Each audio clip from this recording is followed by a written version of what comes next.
एतजाज़ हसन साहब ने हमें ज्वाइन किया है, किसी तारुफ के मोहताज नहीं है, बेशुमार हवाले इनके तारुफ के बहुत शुक्रिया एतजाज़ हसन साहब। मैं ये पहला आगाज़ में जो आपसे ये तोशाखाने का जो मामला था, इस पर आपकी राय, आपकी प्रेस कॉन्फ्रेंस भी हमने सुनी, लीगल राय भी सुनी। इसकी एक और डायमेंशन जो सामने आई है, और वो ख़ास तौर पर जो एक पिटीशन भी डाली गई थी लाहौर हाई कोर्ट में, जिसमें कहा गया था कि अगर ये जुर्म है, जो कि अभी तक सेशन कोर्ट के फैसले के मुताबिक जुर्म है और आज उनकी ज़मानत भी इस केस में नहीं हुई तोशाखाना में खान साहब की, तो जो बेशुमार लोग हैं जिन्होंने तोहफे लिए और यही जुर्म, इसी जुर्म का इर्तिकाब किया, तो डू यू थिंक कि वो भी इस नेट में आएंगे? क्योंकि उन्होंने तो बिल्कुल ही डिक्लेयर नहीं किया हुआ। कैसे देखते हैं इसे आप?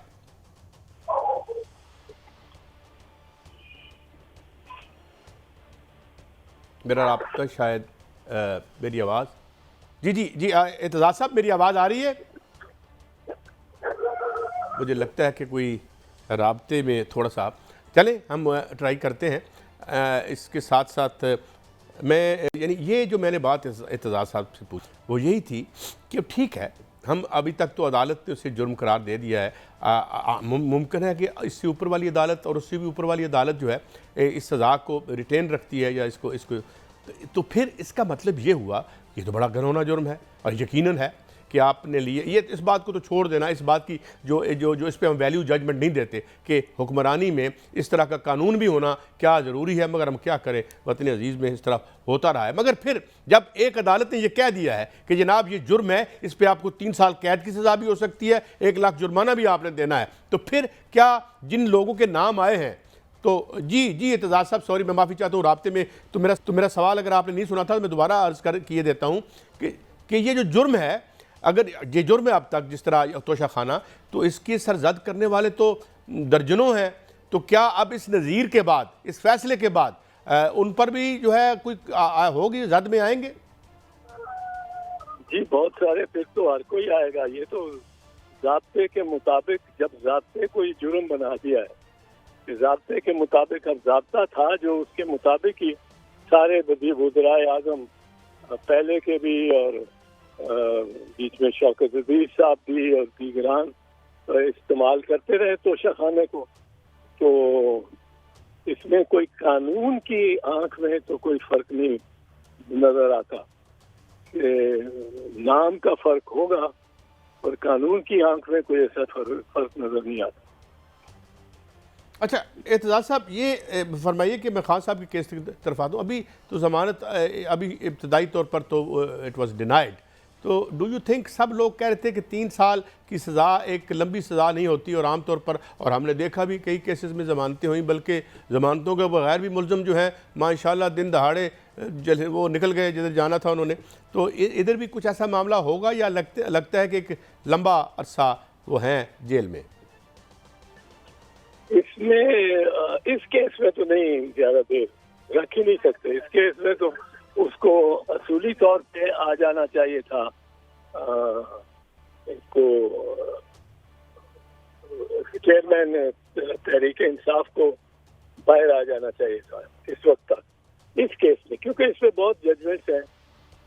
सुप्रीम कोर्ट की जजमेंट है जिसका पाबंद है chief justice Islamabad high court, पाबंद है, और ये यहाँ 20 क्या सैकड़ों जजमेंट है।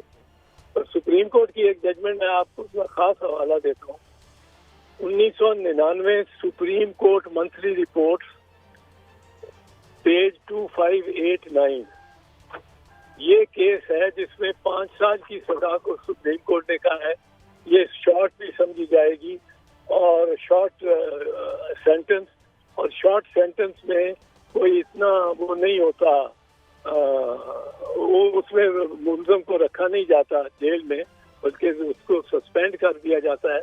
असूल ही ये है, सस्पेंड कर दिया जाता है और मुअत्तल कर दिया जाता है, उसको रिहा कर दिया जाता है, वो जामनों की कस्टडी में चला जाता है। जहाँ वो पहले जेल की कैद में होता है, कैद बंद में होता है, वहाँ अब जामनों की कस्टडी में चला जाता है। तो ये अजमल मियाँ साहब चीफ जस्टिस थे पाकिस्तान के, उनका फैसला है।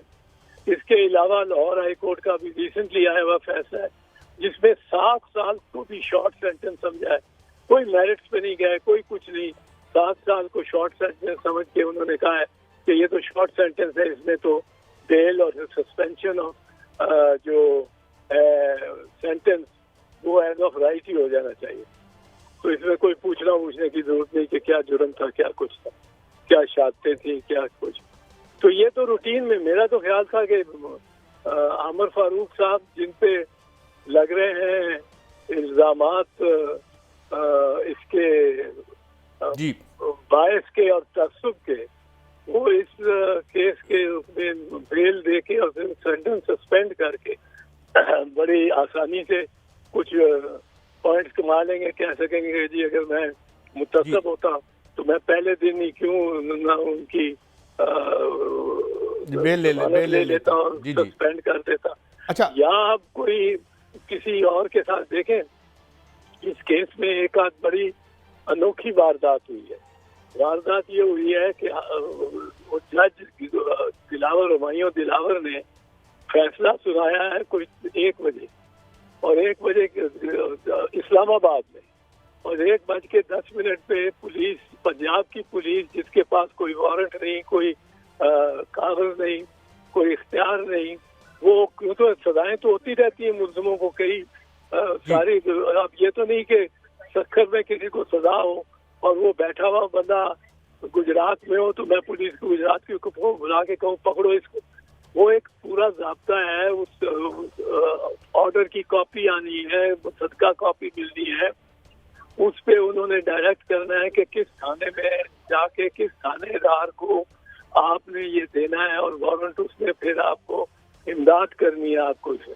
अब ये कोई 7-8 घंटे का मामला था जो एकदम ही हो गया, और ये यहाँ पुलिस पंजाब की जैसे के बैठी भी थी उनको उसको गिरफ्तार करने के लिए, और अच्छा। जैसे कि उनको पहले से पता था फैसला क्या आ रहा है, ठीक, जैसे कि जज साहब ने बता दिया था और उनके साथ तयशुदा था कि ये फैसला आएगा, सजा होगी और कैद, उसमें उसको गिरफ्तार आपने करना अच्छा है। एतजाज साहब, एक चीज़ और में एक और मामला आ गया है, और वो ये है कि अभी अब साबिक वज़ीर दाखिला फरमा रहे थे कि जो ये साइफर का जो मामला आया है इसमें सीक्रेट एक्ट का इतलाक होता है, तो ये सीक्रेट एक्ट क्या है, इसकी सज़ा खुदा न खास्ता अगर ये हो किसी को तो ये कितना संगीन मामला हो सकता है?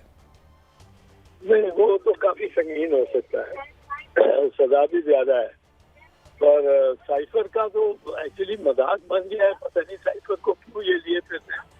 साइफर है एक साबिक अमेरिका में पाकिस्तान के सफीर, वो लिख रहे हैं अपने फॉरेन ऑफिस को और प्राइम मिनिस्टर को कि जी इस तरह मुझे मेरे से गुफ्तगू की है एक अमेरिकन ने, जो ये चाहते हैं कि रजीम चेंज हो। बस मैं मुख्तसर अर्ज करता हूँ, और वरना हमारे साथ सलूक ठीक नहीं होगा।